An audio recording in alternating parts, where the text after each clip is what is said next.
41 araw na lang, Pasko na. Kumukuti-kutitap na ang bawat gabi sa Makati City ngayong holiday season.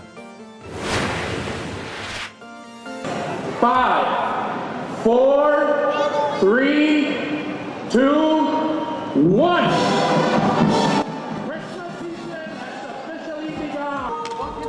Puno na ng dekorasyon ng Ayala Avenue, Ayala Triangle Garden, maging ang Makati Avenue at Paseo de Rojas. Ang mga parol at Christmas tree may touch ng anahaw at may disenyo at kulay ng sarimanok na sumisimbolo ng pag-ahon at kasaganahan. Ayon sa mga organizer, ang tema sa taong ito ay sumasalamin sa pagiging malikhain at pagbabago. Aliw naman sa display sa unang gabi ang mga namasyal maging ang mga dayuhang turista. May nagpipiknik din. Pwedeng pasyalan at masilayan ng Christmas tree displays hanggang January 11.